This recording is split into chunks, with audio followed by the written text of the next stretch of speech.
Cross பண்ணிட்டு இருந்தேன். இப்ப என்கிட்டயே நேரா மோத ஆரம்பிச்சியா? எங்க வந்த? நீங்க பார்க்க வந்த பொண்ணு நான் கேட்க வந்தேன். பார்க்கலாமா? கேட்கலாமா? பார்க்கலாமா? எவன்டா வீட்டுக்கு முன்னாடி சத்தம் பண்ணிருக்கேன்? நீங்க தங்கச்சிய பொண்ணு பார்க்க வந்தீங்களா? உங்க தங்கச்சிக்கு எங்கேயும் பொண்ணு? ரெண்டு பேர்ல யாரு மச்சாங்க? நான் தான் முடிவு பண்ணணும். வீட்டுக்குள்ள வச்சு பேச வேண்டிய விஷயத்தை வெளியே வச்சு பேசுறீங்க. வீட்டுல விஷயம் ஆமா வாங்க பின்னால.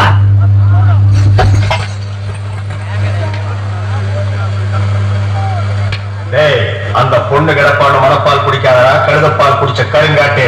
உன்ன மாதிரி பால் பிடிச்சிட கை நாட்டுக்கு முத்திர குத்து வந்து மனப்பால் பிடிக்காத. உன் மூஞ்சி நிறைய கரியலி தான் பூச போறா. என்னடா சிரிக்கிற? நான் வயசுல பெரியவன். பொண்ணு எனக்கு தான். அப்ப 60 கல்யாணம் பண்ணிக்கங்க. பொண்ணு நான் இவருக்கு பார்க்க வரல, எனக்கு. இங்க பாருங்க, நான் படிப்புல ஒசந்தவன். எங்க தஞ்சாவூர் பெரிய கோபுரத்து மேல என்ன படிச்சியா? என்கிட்ட விளையாடாதீங்க. நான் உயரத்துல புலி. கொட்டை எடுத்துதான் எடுக்காதுதான்? எடுத்துதான். நான் அந்த புலி சொல்ல, பாய் புலி சொன்னேன். நான் மட்டும் என்ன சாம்பாத கரைக்கிற புலி தான் சொன்னேன். நான் பெண்களை நாயா மதிக்கிறேன். நாங்க மட்டும் நாயாவா மதிக்கிறோம்? ஏதோ பேசுறதுக்காக நாய பேசிட்டு இருக்காத. நேரத்துக்கு எடுத்தாத, நல்ல விவரமா பேசு. எனக்கு தான் அவ இல்லத்தரசி. நான் தான் அவளுக்கு இல்லத்து அரசன். நான் ஒருத்தங்க இருக்கிற மாதிரி வளவள பேசிக்கிறீங்களா? விடுத்துறாதீங்க. உங்க ரெண்டு பேர்ல யாரு மாப்பிள்ளை தேர்ந்தெடுக்கக்கூடிய உரிமைய என் தங்கச்சிட்டு ஒப்படைச்சிருக்கேன். அவன் பார்த்து யாரு இடத்துல மாலை போடுறாரோ அவன் தான் மாப்பிள்ளை மருமகன். சரியா? இதுவரைக்கும் வீரத்துக்காக வானத்தையே பார்த்து விரைச்சிருந்த வீச்சிருவான். இப்ப முதல்ல பாசத்துக்காக தலையிறங்குது.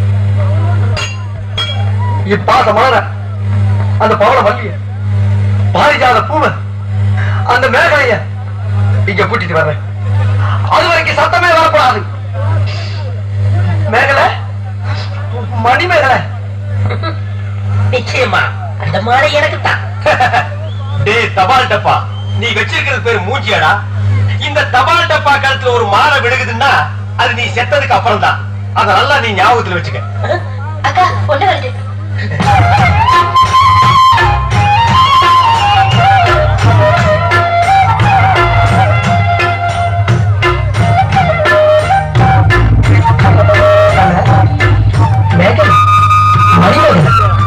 என்னடா வெக்கமா?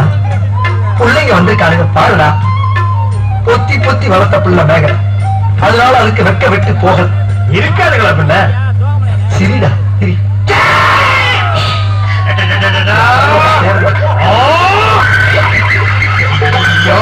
என்ன ஆச்சு?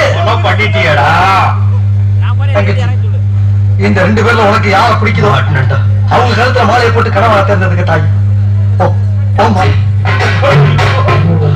அம்மா அம்மா தாயே, என்ன காப்பாத்துமா.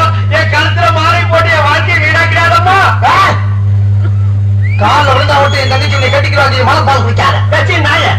நான் எங்கட மனப்பால் குடிக்கிறேன்? நானே டின்னு வச்சுட்டு வீடு வீட்டுக்கு பால் ஊத்திட்டு இருக்கேன். அம்மா நான் ஒரு படிக்காதவம்மா. பால்ல தண்ணி ஊத்துன பாவி, வாங்கின கடனை திருப்பி கொடுக்க முடியாத சண்டால உடம்பூரா சொறி சரக்கு. வியாதியோ வியாதி. என்ன கல்யாணம் பண்ணி நீ எந்த சுகத்தையும் அனுபவிக்க முடியாதுமா. பாருமா, என் தம்பியை கட்டிக்குமா. அண்ணி சரி பண்ணி கொடுங்க. இப்ப நீ எதுக்கு அவளை அண்ணின்னு? நீங்க வேற கட்டிக்க போறீங்க. பண்ணி தானே நான் ஏன் கட்டிக்கிறேன்? தங்கச்சி அண்ணி, நான் ஒரு மோசமான தபால்காரன். நான் தபால் கொடுத்தா உருப்படவே உருப்படாது. நான் தண்ணி கொடுத்தா எல்லாரும் செத்து போயிருவாங்க. மணியார பூரா அப்படியே அவிக்கிருவேன். என்னால கவர்மெண்ட்டுக்கு ரொம்ப லாஸ். அதனால வயசுல மூத்தவர் இந்த மண்டியில் பிறந்த மாணிக்கம் அவரை கட்டிக்கப்பா. அம்மா நான் ஒரு பேமானிமா. நான் ஒரு புறம்போக்குமா. நான் ஒரு சோமாரி. அப்பா நான் ஒரு கேப் மாறி. நான் ஒரு மொல்ல மாறி. ஐயோ நான் ஒரு தெல்ல மாறி. நான் ஒரு முடிச்சாவிக்கு. நான் தந்தையில போறீங்க. நான் ஒரு கோளாறு உட்கார வைக்கல. தள்ளி உட்கார. தங்கச்சி, உண்மையை சொல்றவங்க தெய்வத்துக்கு சமம் சொல்லுவாங்க. இவங்க ரெண்டு பேரும் மாறி மாறி உண்மையை சொல்றாங்க. இந்த ரெண்டு தெய்வத்துல ஏதாச்சும் ஒரு தெய்வத்துக்கு மாலையை போட்டு நீயே தேர்ந்ததுக்கு தாய். போமா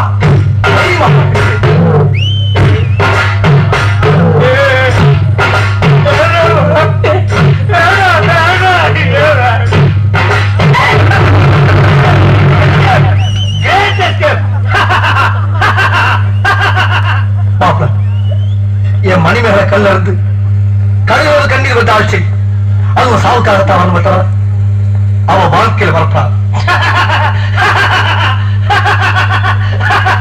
ஏன் சிரிக்கிறீங்க? நீ செத்ததுக்கு அப்புறமா உனக்கு மாலை விழும்னு நினைச்ச. இப்போ உனக்கு மாலை விழுந்தா என்ன அர்த்தம்? நீ ஒரு போனமுன்னு அர்த்தம்.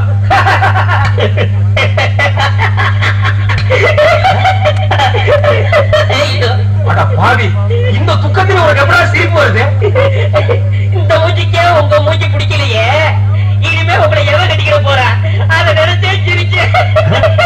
ஐயோ